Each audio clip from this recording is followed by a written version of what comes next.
The ring was found near a dead star that gave no light and no heat. Space around it was quiet, almost still. Long-range scanners first saw it as a thin shadow, too perfect to be natural. When human ships moved closer, the shape became clear. It was a giant ring wide enough to hold cities, floating without support. It did not orbit the star. It simply stayed there as if space itself held it in place.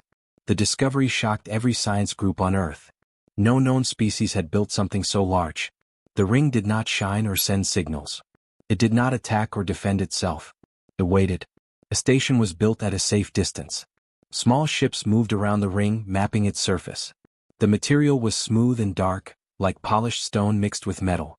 No seams were visible. No doors could be seen. Still, the ring reacted to nearby ships. Soft lights appeared along its inner edge when humans approached. The alien groups already part of the galactic community arrived soon after. They recognized the structure at once. They called it the Galactic Keyhole. Many of them showed fear, not wonder. Their ships stayed far back. They warned the humans to be careful and to ask permission before doing anything. Human leaders listened, but curiosity was strong. The keyhole was not a weapon. It showed no sign of force. So a joint research team was formed. Humans were allowed to observe but not to touch. At least that was the plan. Emma Wright worked on the main station as a systems analyst. She was not a soldier or a leader. She studied patterns and responses. Her job was to watch how systems behaved when tested. She spoke little and listened a lot. When others argued, she took notes. The first tests were simple. Alien scientists sent basic questions to the keyhole using old signal methods. The ring answered with light patterns and data streams. The information showed possible future events. Trade routes, population shifts, and even star movements appeared in clear detail. The aliens were calm. This was what they expected. The keyhole had done this before long ago. Then humans were allowed to try. Emma helped prepare the questions.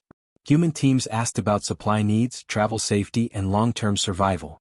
The keyhole answered, but not in the same way. The light patterns flickered. Data streams broke and reformed. Some answers showed many futures instead of one clear path. At first, the aliens said it was an error. They adjusted the systems and tried again. The same thing happened. When aliens asked, the answers were clean and stable. When humans asked, the answers split and changed. Emma noticed something small but important. The keyhole reacted not only to the words but to the timing. Humans paused. They changed questions mid-sentence. They added conditions. The ring responded with delay as if thinking. One day, Emma asked permission to run a quiet test. She sent a question alone without a team watching. It was a simple question, not about the future of worlds but about a single choice. What happens if we choose not to act? She asked. The ring went dark. For a long moment, nothing happened. Then soft light returned, slower than before. The data that followed was unclear. It showed many paths, but none were marked as correct or final. Some paths ended early. Some grew in strange ways. The system did not guide her to one answer. Emma felt a cold weight in her chest. She called the others. When the alien scientists reviewed the data, their calm broke. They spoke in sharp tones. They said the keyhole was never meant to answer questions like that. It was built to guide action, not delay it. Choice without direction was dangerous. Human leaders asked why. The aliens avoided the question. As days passed, Emma kept watching. Humans argued openly in the meeting rooms. Engineers suggested changes. Pilots spoke about risk. Doctors talked about people, not outcomes. Every group saw the keyhole differently. The ring reacted to all of it. Its light patterns became more complex during human discussions, even when no questions were sent. When humans disagreed, the ring showed more futures. When aliens spoke with one voice, the futures narrowed. Emma shared her findings quietly. She did not accuse or judge. She only showed patterns. Slowly, a thought formed among the human team. The keyhole was not broken. It was confused. It had been built for minds that feared chaos and wanted control. Humans did not think that way. They planned, but they also accepted change. They argued, failed, and tried again. The keyhole tried to guide them but could not decide which future to choose. One evening, Emma stood at a wide window looking at the ring. It did not move. It did not speak. Yet it felt alive in its own way. A tool that had shaped the galaxy now faced something it could not measure. She realized the danger was not that humans would misuse the keyhole. The danger was that the keyhole might try to force humans into a shape they did not fit. The station lights dimmed as power shifted. Outside, the dead star remained silent. The ring floated on, ancient and patient, holding futures it could no longer control. The alien groups finally agreed to speak openly. They gathered in the main hall of the station, keeping distance from the human teams. Their ships stayed docked and ready to leave. Some of them had lived for hundreds of years, yet they showed clear unease when the galactic keyhole was mentioned. They explained that the keyhole was built long before humans reached the stars. At that time, the galaxy was full of conflict. Species fought over space, resources, and fear of the unknown. The ancient builders believed chaos came from free choice. So they created a system to guide decisions and remove uncertainty. The keyhole did not rule by force. It ruled by advice that could not be ignored. It showed the safest future and pushed civilizations toward it. Wars ended. Trade stabilized. Growth became steady and controlled. The galaxy survived, but it stopped changing in deep ways. The aliens warned the humans again and again. Do not interfere. Do not challenge the keyhole. It was not meant to be questioned. It was meant to be followed. Human leaders listened politely, but they did not agree fully. They asked careful questions. What happens if the keyhole is wrong? What if the safest future is not the best one? The aliens answered with silence or repeated warnings. Daniel Foster stood near the back of the hall. He was a human engineer, known for his calm nature and steady hands. He worked on power systems and logic networks. Unlike many others, he did not argue much. He believed systems should be tested, not trusted blindly. After the meeting, Daniel was assigned to help with limited tests. The aliens allowed small experiments as long as humans did not send major questions. The goal was to observe how the keyhole responded, not to change anything. The first tests were simple and controlled. Daniel adjusted signal strength and timing. He watched how the ring responded to small inputs. When alien operators ran the tests, everything worked as expected. The keyhole showed one clear future path, smooth and stable. When Daniel ran the same tests using human-generated inputs, the system behaved differently. The lights inside the ring pulsed unevenly. The data streams overlapped. Futures appeared and disappeared before they could be recorded. Daniel checked his equipment again and again. There were no errors. The signals were clean. The difference was not technical. It was something else. He suggested a new test. Instead of asking the keyhole for an answer, he asked it to compare two possible actions without choosing one. The aliens protested. They said the keyhole was not designed for that. Still, after long debate, they allowed it. The result was strange. The keyhole showed dozens of possible outcomes, none marked as better or worse. Some were peaceful. Some were risky. Some could not be understood at all. The system did not narrow them down. Alien scientists grew uneasy. They said the keyhole must be malfunctioning. Daniel quietly pointed out that the system worked perfectly for alien inputs. Only human inputs caused this behavior. More tests followed over several days. Daniel worked closely with pilots, doctors, and planners. Humans argued openly during the process. They suggested changes, then disagreed, then changed again. Every time humans debated, the keyhole showed more futures, not fewer. The aliens noticed this too. They asked why humans could not speak with one voice. Human leaders answered honestly. Humans did not think that way. They believed disagreement helped find better ideas. Mistakes were part of learning. This explanation did not comfort the aliens. Their civilizations were built on shared decisions and strict guidance. The keyhole had shaped them for generations. Choice was something to be limited, not explored. Daniel ran one final test late one night. He sent a question that had no clear goal. It asked what would happen if humans acted without asking the keyhole at all. The ring hesitated. Its lights dimmed and flared. The futures it showed were incomplete. Some paths ended suddenly. Others branched wildly. The system could not settle. Daniel shut the test down before alarms could sound. When the aliens reviewed the results, fear spread through their ranks. They said humans were dangerous not because of weapons but because they broke prediction. A species that could not be guided could not be controlled. Daniel listened carefully. He did not argue. He simply asked one question in return. What if control is the problem? No one answered. As the meeting ended, the keyhole floated in silence, ancient and powerful. For the first time since its creation, it faced a species that did not fit its design. And for the first time, it did not know what would come next. The change began without warning.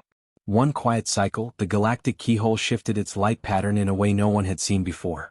The glow along the inner ring deepened and slowed, like a steady breath.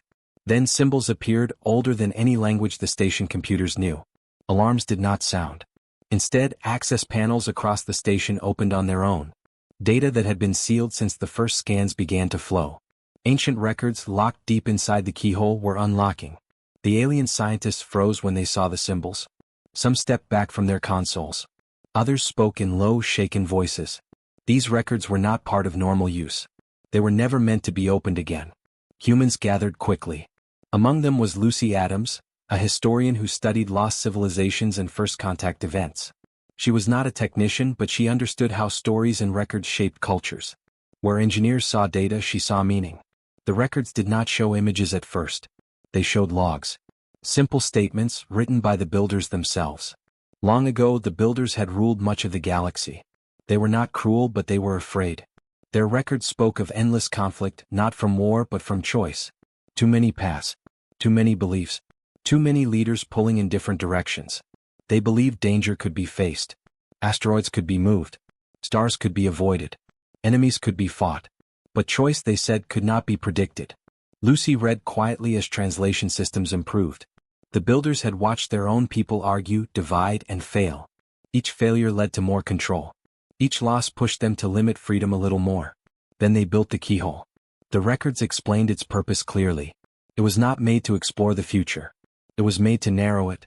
The keyhole was designed to show one safe path and hide the rest. By doing so, it removed doubt. By removing doubt, it removed disagreement. Peace followed. Not a living peace, but a stable one. Lucy felt a slow sadness as she read. The builders believed they had saved the galaxy. And in a way they had. Wars ended. Borders froze. Cultures stopped changing fast. Species survived, but they stopped growing in unexpected ways. More records unlocked. The builders admitted something they never told others. Over time, the keyhole stopped showing them new ideas. It only showed repeats of safe choices. Creativity faded. Risk vanished. Their people became calm, obedient, and empty of ambition. The builders did not fear death. They feared mistakes. Lucy shared these findings with the others. Humans listened closely. The aliens did not interrupt. Some of them looked away as if hearing a truth they had avoided for generations. One record stood out to Lucy more than the rest. It described an early test species that resisted the keyhole's guidance. That species asked questions without clear goals. They debated openly. They acted before checking outcomes. The builders called them unstable. The keyhole failed to guide them fully. Their future paths stayed wide and unclear. In the end, the builders isolated that species and cut them off from the system. The record ended without saying what happened to them. Lucy closed the file slowly. She understood now why the keyhole reacted the way it did to humans. Humans were not trying to find the safest future. They were trying to decide together. They argued, trusted, doubted, and changed their minds. They accepted that some choices would fail. The keyhole did not understand failure as a tool. It only understood failure as something to prevent. As Lucy spoke, the room grew quiet. Even the alien scientists listened without protest. Some of them looked troubled. Others looked relieved, as if a long-held weight had finally been named. Lucy said something simple but firm. The builders feared choice more than danger, she said. They built peace by removing freedom. Humans don't work that way. An alien delegate asked why humans did not fear chaos. Lucy thought for a moment before answering. We do, she said. But we fear losing ourselves more. Outside the station windows, the galactic keyhole continued to glow. Its light shifted as if reacting to the words spoken inside. New data streams appeared, but they did not form clear futures. They showed motion, change, and uncertainty. Engineers reported strange readings. The keyhole was no longer trying to guide human questions. It was observing them. Lucy returned to the records alone later. She found one final message marked as a warning from the builders. If a species appears that cannot be guided, the message read, the system will fail. Not because the species is wrong, but because the system is incomplete. Lucy leaned back in her chair. For the first time since arriving at the station, she felt calm. Humans were not breaking the keyhole by force. They were revealing its limits. The builders had tried to lock the future in place. Humans moved through time differently. They stepped forward without seeing everything ahead. They trusted each other more than prediction. As the station lights dimmed for rest cycle, Lucy looked once more at the silent ring. The keyhole had controlled the stars for ages, but now it faced something new. A species that believed freedom was worth the risk. The failure began as a soft tremor through the station. Lights flickered once, then steadied. Most people did not notice at first. Sensors showed small errors, nothing serious. The galactic keyhole still glowed outside, calm and silent. Then gravity shifted. Tools floated from work tables. Loose items drifted through halls. Alarms sounded, low and steady. The station computer announced a system fault linked to the keyhole interface. Power flow became uneven. Life support dropped in 2 sections. There was no clear cause. Command officers asked the keyhole for guidance. The answer did not come. The ring's light pulsed in broken patterns. Futures appeared and vanished too fast to read. The system that once guided everything could not decide what would happen next. Panic was expected. It did not come. Mark Lewis was in the flight control deck when the alert sounded. He was a flight officer trained to guide ships in and out of danger. He did not wait for orders. He opened all channels. "Report what you see," he said. "No ranks. Just facts." Voices filled the channel. Engineers spoke about power loss. Doctors reported rising oxygen stress in medical bays. Pilots warned that docked ships were pulling against their locks as gravity shifted. Mark listened. He did not tell anyone what to do yet.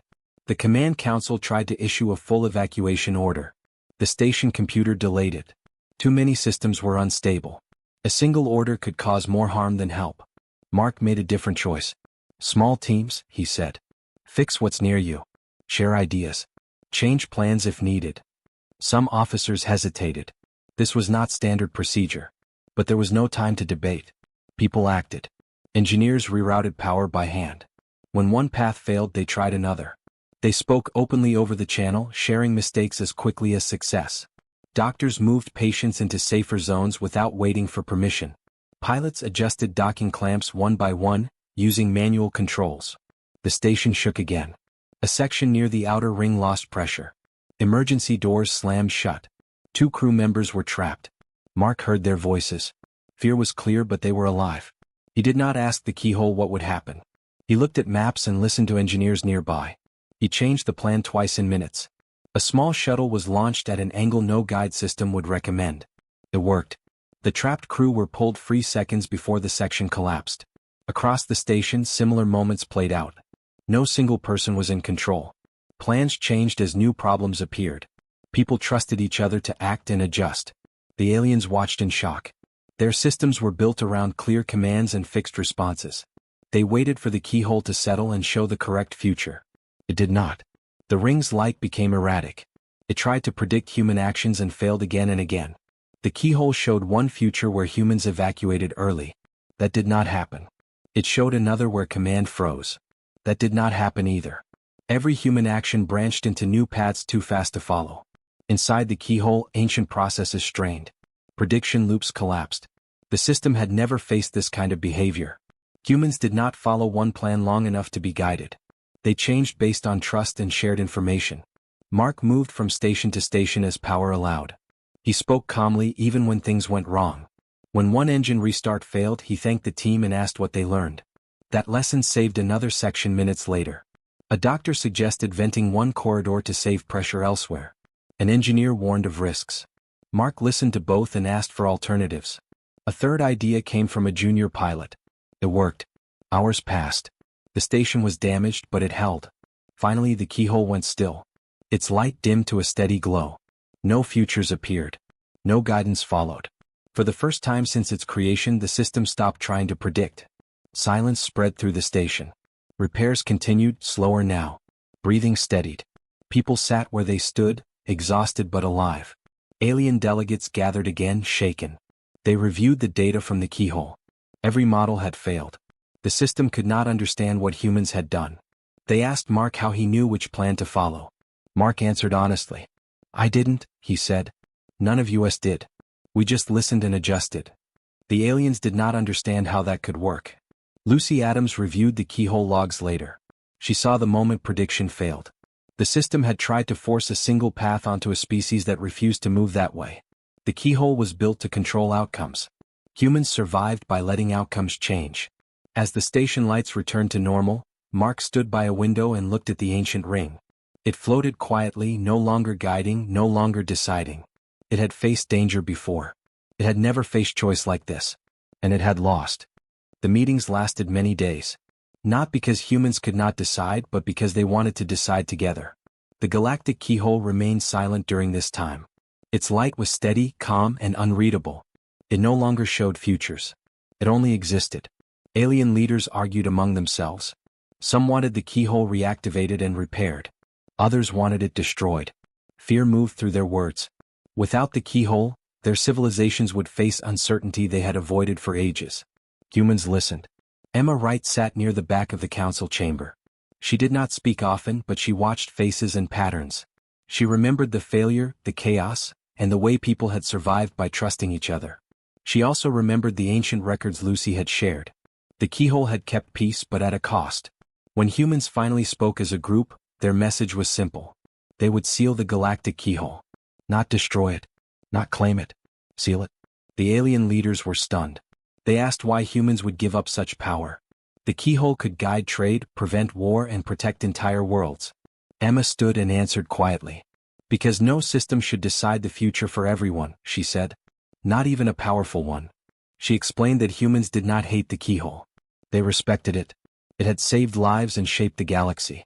But it was built from fear of choice. Humans could not live that way. Daniel Foster supported her. He spoke of systems that grow weak when they remove risk. Mark Lewis spoke of the station crisis, where survival came from shared action, not commands. Lucy Adams spoke of the builders who lost themselves by chasing perfect peace. The alien leaders listened in silence. At last, an agreement was reached. The keyhole would be sealed using its own ancient protocols. No species would control it. No one would ask it questions again. The sealing process took time. Humans worked with alien engineers step by step. Every action was checked by many eyes. There was no rush. This was not an act of fear. It was an act of care. As the final sequence began, the keyhole reacted one last time. Its light brightened. Data flowed again, but not as prediction. It recorded. The ancient system updated its final record. Humanity, it wrote, is a turning point species. Not because of strength or knowledge, but because of choice. They do not seek a single future. They accept many. The word spread across the station. Some aliens wept. Others felt relief they could not name. When the seal closed, the keyhole went dark. No alarms sounded. No shockwave followed. The ring remained silent and whole, cut off from influence. It was no longer a guide. It was a reminder. The station was slowly abandoned. There was no reason to stay. The work was done. Ships undocked one by one. Crews carried more than equipment with them. They carried a change in how the galaxy would think. Emma was among the last to leave. She stood alone at a wide observation window. The dead star burned faintly in the distance. The galactic keyhole floated between darkness and light, still and quiet. She felt no victory, no regret. Only calm. Humans had not conquered the keyhole. They had understood it. And they had chosen to step forward without it. As Emma boarded the final shuttle, she looked back one last time. The ring did not glow. It did not respond. It simply was. The shuttle turned away. Engines fired. The station lights faded behind her. Across the galaxy, civilizations would now face the future without a single guiding hand. Some would struggle. Some would fail. Some would grow in ways no system could predict. That was the risk. And it was also the gift. The galaxy moved forward, changed forever by a species that learned not how to control the future, but when to let it be free.